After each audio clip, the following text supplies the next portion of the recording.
I hope you're ready for an absolutely incredible episode of the REI Marketing Weekly today. I have my very good friend, David Olds, out of Chattanooga, Tennessee. He's been doing tons of deals over the last several years, but has been investing in real estate since 2002. So he's been around the block. He knows a lot of the way that the market works, the ups and downs. He went through the 2008 recession and that sort of thing as a real estate investor. So he has a ton of great stuff to share. Now, if you are on social media, chances are you probably have heard of David if you're not following him already. He has close to 200,000 followers on Instagram and across all other platforms as well. I know he's got a podcast and a lot of other things going on. But one of the things that we talk about, actually a couple of things that we talk about in this episode, number one is how to start your marketing with either no budget at all or no money at all, or even a low budget or low amount of money. This is a really big topic for a lot of real estate investors. You even go into today, even if you're an experienced real estate investor that's been in the market for many years, maybe 5 to 10 years, and you're just running really low on funds because deals are getting tighter. Like the squeeze on the meat on the bone is getting a lot less than it was even like 3 or 4 years ago. So maybe you're struggling with that and you have a little bit of a lower budget than maybe you typically would. This is going to be a great episode for you to tune in and listen to because a lot of this stuff is just super actionable items. In the world of marketing, you can spend time for marketing or you can spend money for marketing. And there's kind of an evolution to this, but a lot of what we talk about today is spending your time for marketing because you have a low budget or no budget at all for marketing. So that's what we're going to be talking about today with David. That in addition to that is the way that he kind of like frames things when it comes to giving call to action. So obviously being a social media guru or somebody that's on social media as a real estate investing influencer, he has to focus on this a lot as well. We kind of went through an example of selling a property, dispositioning a property. And there's 3 things that you do when it comes to marketing to sell your property. And this is not just for the dispo side. This is for like any product or service. It's for social media marketing. It's for selling microphones or selling cameras or whatever it is. And one of the last things that we talked about, there's 3 steps to it, but the last one is obviously giving a call to action, which in my opinion was the highlight of that because I think a lot of people miss out on that when they're doing marketing.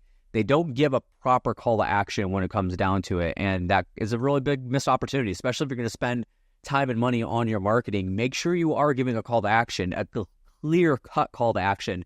Because if people don't clearly know that they are identified as that person that you're talking to, they don't know where to go and how to take action with you and what the next step is, they're not going to take action. Or they're going to fumble around and ask tons of questions and they're going to be very hesitant from the start. So you want to make sure you button that up.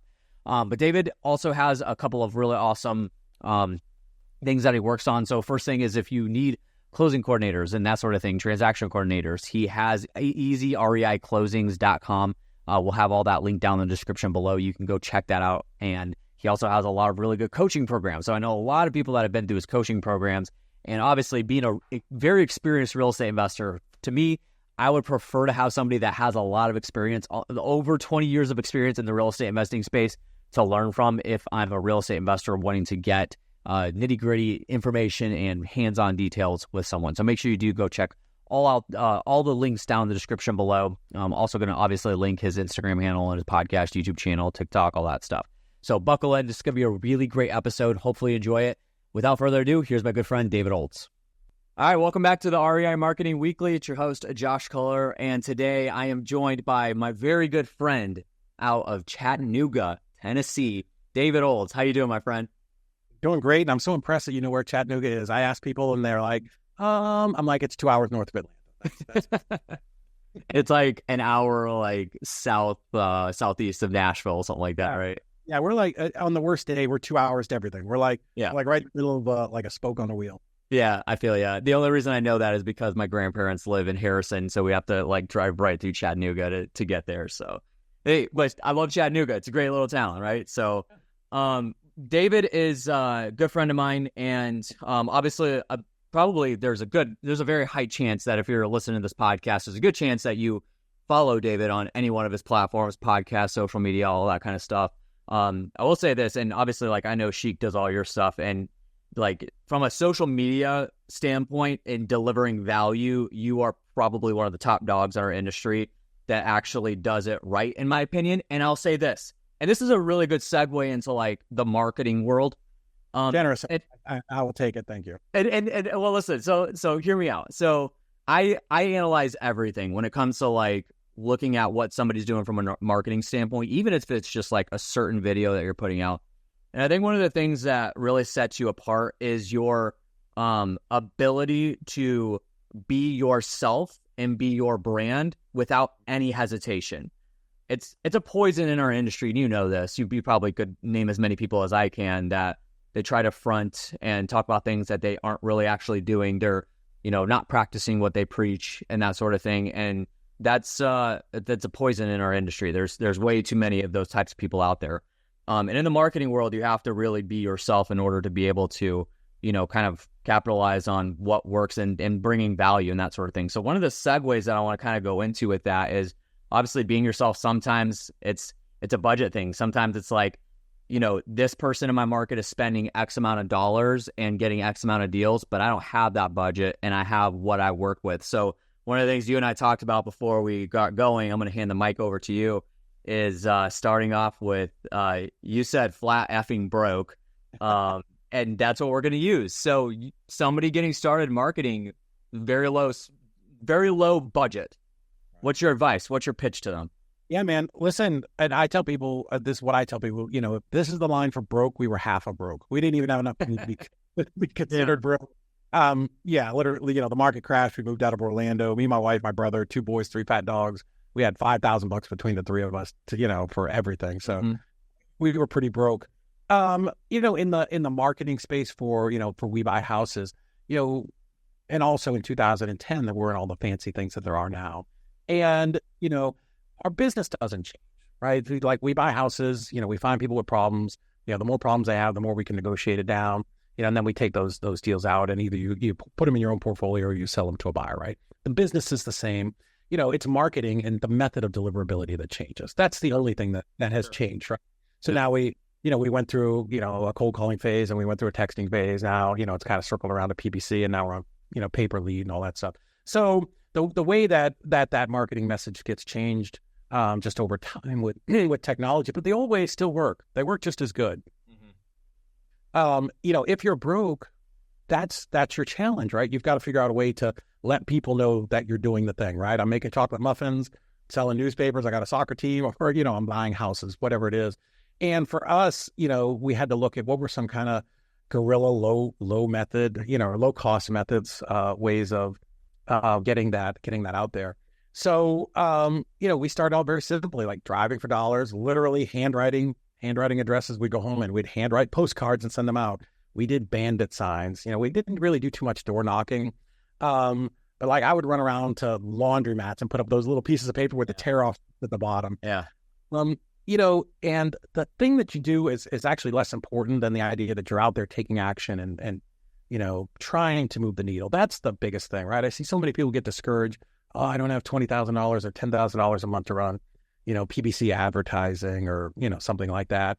And, I'll be honest, as more people gravitate towards that, if I had to go back to wholesaling tomorrow, I don't know that I wouldn't send somebody out in my market to throw up some bandit signs because nobody else is doing it. Yeah. Right? Like, had that exodus from something that worked really good. And I get it. The city doesn't love it. They're going to call you. It's going to be, but man, the reason churches use bandit signs and soccer teams use and yard sales and realtors, they use those little, and when I say bandit signs, we're talking about those little signs that stick on the grass kind of by the side of the road, or you'll see them nailed to a telephone pole, is because they work, right? Because you're sitting there on the side of the road waiting for your light to turn. You look over and you're like, oh, We Buy Houses, right? And it's crazy to think that anybody would ever call one of those signs, but they do.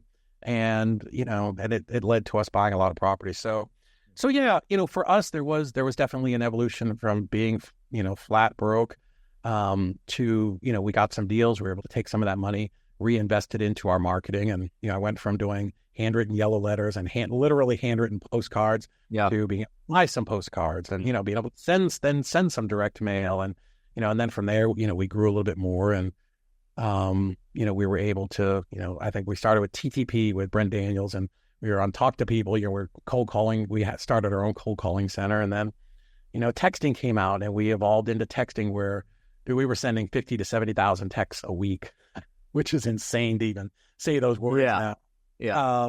But, as those things change, we have to, as investors, be a little bit flexible and kind of, see what the landscape is and roll with the punches. But, in my mind, there's, I did a lot of real estate education in the early 2000s, and that education that I did in the 2000s, it's very applicable today, right? What's the first rule of all of our marketing, right? Get your stuff opened, right? So, I used to have this coach that ran around. Her name was Kathy Kennebrook. I think she's still out there. It was like direct mail magic, right? And Josh, her thing was, listen, you could send a number 10 envelope, right? That you run through your little Epson dot matrix printer back there, because I'm so old. And, what's the odds that it's going to get opened? Well, probably low, right? Because, it's probably smeared, dot matrix or some label that was put on it, and maybe you ran it through a mail house and it's got some, a stamp, an imprinted stamp instead of a live stamp. So you've got that. And what she would teach is, hey, the first thing, like nothing else matters in direct mail if you can't get it opened. Yeah. Right. So she would talk about, and I'll show you how this equates to today's technology in a second, how it comes all the way around. So, she's like, hey, go to the pharmacy that sells cards. And at the end of every month or after Mother's Day, Father's Day, they throw all those blank envelopes away. They'll probably just give them to you. But now you're sending out this light blue or a pastel pink card. It looks like an invitation, right? And handwrite someone's name and put a real stamp on it. Because what's going to happen when that lands on your counter, you're going to open it. So that's it. First rule, get it open, right? Now, how does that relate to today? Well, you're doing email marketing, right? What is the equivalent of getting it opened? It's your subject line.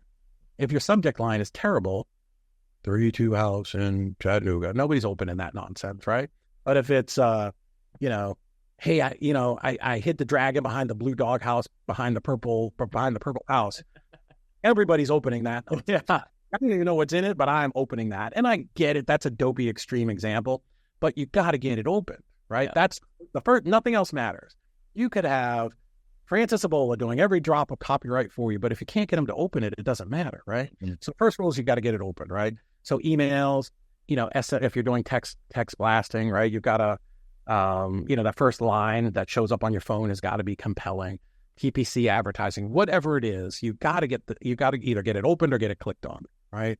So that's what I'm saying. Like marketing hasn't changed, just the deliverability of, how we get that message out there changed. So first thing is we got to get it open.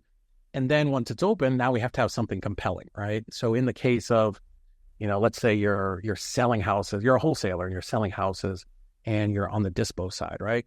Well, now I need to give my target person or my audience, I need to give them all the information that they need to make a buying decision, right? So we'll just use selling houses as an example, right? And for a long time, wholesalers got super lazy, especially when the market was hot. Yeah. But when I was dispoing, I wanted to give my buyer every single bit of information they would ever need, because I knew that if they clicked off of my either email or my website and went to Zillow to start looking stuff up, or to the property appraiser, to go look up the annual taxes, the chances of them coming back were 50-50 at best. Right? Sure. So I got them to open it. Now I got to give them all the information, right? So I'm going to give them beds, baths, square foot, heated and air, square foot, size of the lot. Is it flat? What's the school district? What's, every possible thing that I would ever want as a buyer, 50 to 100 pictures, like every possible thing, a good video of the property. And the way that I would picture that in my mind is you're sitting on your couch in California. This deal's in Birmingham, Alabama. Have I given you everything you need to make a buying decision? So that's step 2, is you got to give them all the information. And to me, then step 3 is a good solid call to action, right? Like, hey, this isn't going to last long. My last deal in this area sold in, 32 hours, hey, buy it now, whatever it is, right? Some version of a call to action. So, none of those 3 things change. You just have to adapt it for, whatever your medium is. Yeah, that's super interesting. So something that I teach in the content world, which obviously you're super familiar with, and that's probably why you're so good at it, is the 3 functions of, and specifically like organic, but this works with any marketing, the 3 functions of any piece of content you put in front of anybody. And you can now say any piece of marketing is the hook, it's the meat, and it's the call to action. So it's the hook is to get them to click through or whatever it is. And then the value is the meat of it to keep them engaged and the retention part of it. Then the call to action is what's the next step? Like after I've gotten value I've gotten value from you. Now what do I do with you afterwards? And listen, and obviously like you named all those things, but if you don't have all 3 of those, your chances of converting a lead regardless of what you're doing, is very low. So you have to do all three. And there's simple principles, right? Like it's not rocket science. I'm dumb. I was able to figure that out, right? Like I'm not that smart. You're just from Tennessee, like David's got it. Yeah. Yeah, but it's a journey, right? You're taking your person, your prospect, your client, your whatever it is. It's through a journey, right? Like so that's why I like to use the envelope thing, right? Like I've got to get it open because people can picture that in their head. We've all stood at our counter, brought the mail in and gone junk. Oh, I wonder what this is, right? Same thing, right? You know, it drives people crazy. I've got like 25,000 unopened emails in my basket. But like when you know, and I would challenge anybody to do this. Open your laptop right now, pick up your phone. Don't close this podcast. But like just look down through all the unread emails. And the reason you didn't open them, I mean, I get it, we're busy, but the chances are because it wasn't a compelling subject line or something that you knew was important, you know? So, you know, you can prove it by opening your own phone that these things are real and they work. Interrupting this podcast episode to tell you guys that this podcast is managed and produced by Color Media Productions. Yes, shameless plug, that's my company. However, we do this for a lot of other people as well. Most people that we work with are in the real estate investing space. So if you're listening to this podcast specifically, you probably are a real estate investor, given it's called the REI Marketing Weekly. If you're somebody that either wants to start a podcast or you have one going and it's becoming a little bit of a hassle, you're looking to transition to somebody that works a little bit better with a fluid motion in terms of you get the recordings done and then they do everything else. Well, that's what we do. We do fully managed podcasts from start to finish, video, audio, show noting, the graphics, publishing, everything that goes into it. It's a full service business that we run here in a service for you as a real estate investor if you are running a podcast. Additionally, we also do social media and YouTube management as well. So all of that being on the organic side, if you are interested in learning more about working with us and just recording content with guidance and strategy set by myself personally, and then not doing anything else after that, where we're taking care of everything from start to finish, then make sure you go check us out at colormedia.com, CULLER media.com. Hit us up there and we can learn more about working together, hop on a phone call and see what we could do for you. Now back to the episode. Exactly. Something I want to go back to that is interesting to me. You mentioned specifically bandit signs, and you've been in this a little bit longer time period than I have. So I started in the real estate investing space in 2012, late 2012. But that was still in time period before text blasting, before even email blasting or cold calling. Like nobody was doing that. And it was and again, this is where I'm going to get to. It was a completely different market, right? So like this was a time period where you could literally get any deals you want from the HUD, auction, MLS. So we would walk in and have a list of, a spreadsheet of like 40 properties we'd have under contract ready to sell and wholesale to a buyer. So the game for us was acquiring a buyer's list, right? And building a buyer's list. That being said, we still use bandit signs, and with bandit signs, we'd put them out. And I got pulled over by code enforcement multiple times. But I was 18, 19 years old. It's a little bit of a different. I'm like, I don't know. Cool. Yeah, we've been around with code enforcement. We've been to court. Yeah. Well, most of the time, cops are like, "Hey, boy, what are you doing?" Yeah. Not signs are like, "All right, stay out of the road." Like, right. But I had one cop tell me to go take all of them down because he had followed me for, I guess, an hour and told me to go take them down. So I did that and then put them back up the next day. But anyway, that's besides the point. With that being said, though, the methods still work. So we would put bandit signs out. And, my good friend Gary Harper, I was working with him, and he was partners with a guy named Wayne Schaefer. And Wayne's been in the industry since the 90s. And his kind of thesis was, if I put a really low price on a bandit sign, and again, this is where we're not putting bandit signs out for we buy houses. We're putting bandit signs out to sell a house, but we put the number of the price really big and bold on that sign. Somebody that's interested in buying is going to drive by that and be like, whoa, that's a really low price for a house, and pique interest. So we would put like 3-bed, 1-bath, 1,500 square feet, $19,900. And that worked. It was a point of getting their attention, giving them enough information, like you mentioned, and then the call to action is call number below. So on one bandit sign, you could give everything that you talked about there, and the method still works. It's crazy. Dude, there's so much that people didn't unpack in what you said. One, keep it simple. Don't overwhelm people. Like, I tell this to, coaching clients and students all the time, like, don't try to ever show somebody how smart you are. Just keep it simple, right? My favorite was like dirt cheap house, must sell today. Yeah. 19,000 and a phone number, like 4 lines max. I see sometimes people post on Facebook, oh, I had little Susie, my 8-year-old, help me do signs with crayons. And I'm like, oh, like brain, like scramble. That's fun, but yeah, but that's not a real business. That's not going to work. But yeah, keep it very simple. Bandit signs for selling properties are the best, man. Dude, investors will melt your phone. And, when that property sells, or if you, kind of put something out there super low, my favorite call was even if I posted it on Investor Lift, right? Anytime a property sold, man, that property sold really quick. Tell me, so what are you looking for? Like, tell me what kinds of properties you're looking for. Dude, no matter what you say, I'm going to be like, you know what? I have something like that coming up. Why don't you let me get all your information here, your phone number, your email. Let me build my database, right? Because again, what's the end goal, right? My end goal of that marketing is I either want to sell the property or number two, I've done all this work, right? This marketing work to drive these calls in. I need to end up capturing that information so that I've got it for the next time, right? And it doesn't have to be a fancy CRM. Literally, I was an Excel spreadsheet when I first started. It was Josh Kohler, phone number, email, and like I had this long thing of what you were looking for. Like I've still got it around someplace. But start with something simple. And, it goes back to where we started. Like, you don't need to spend a ton of money to do this, right? You can figure it out. We all have a cell phone.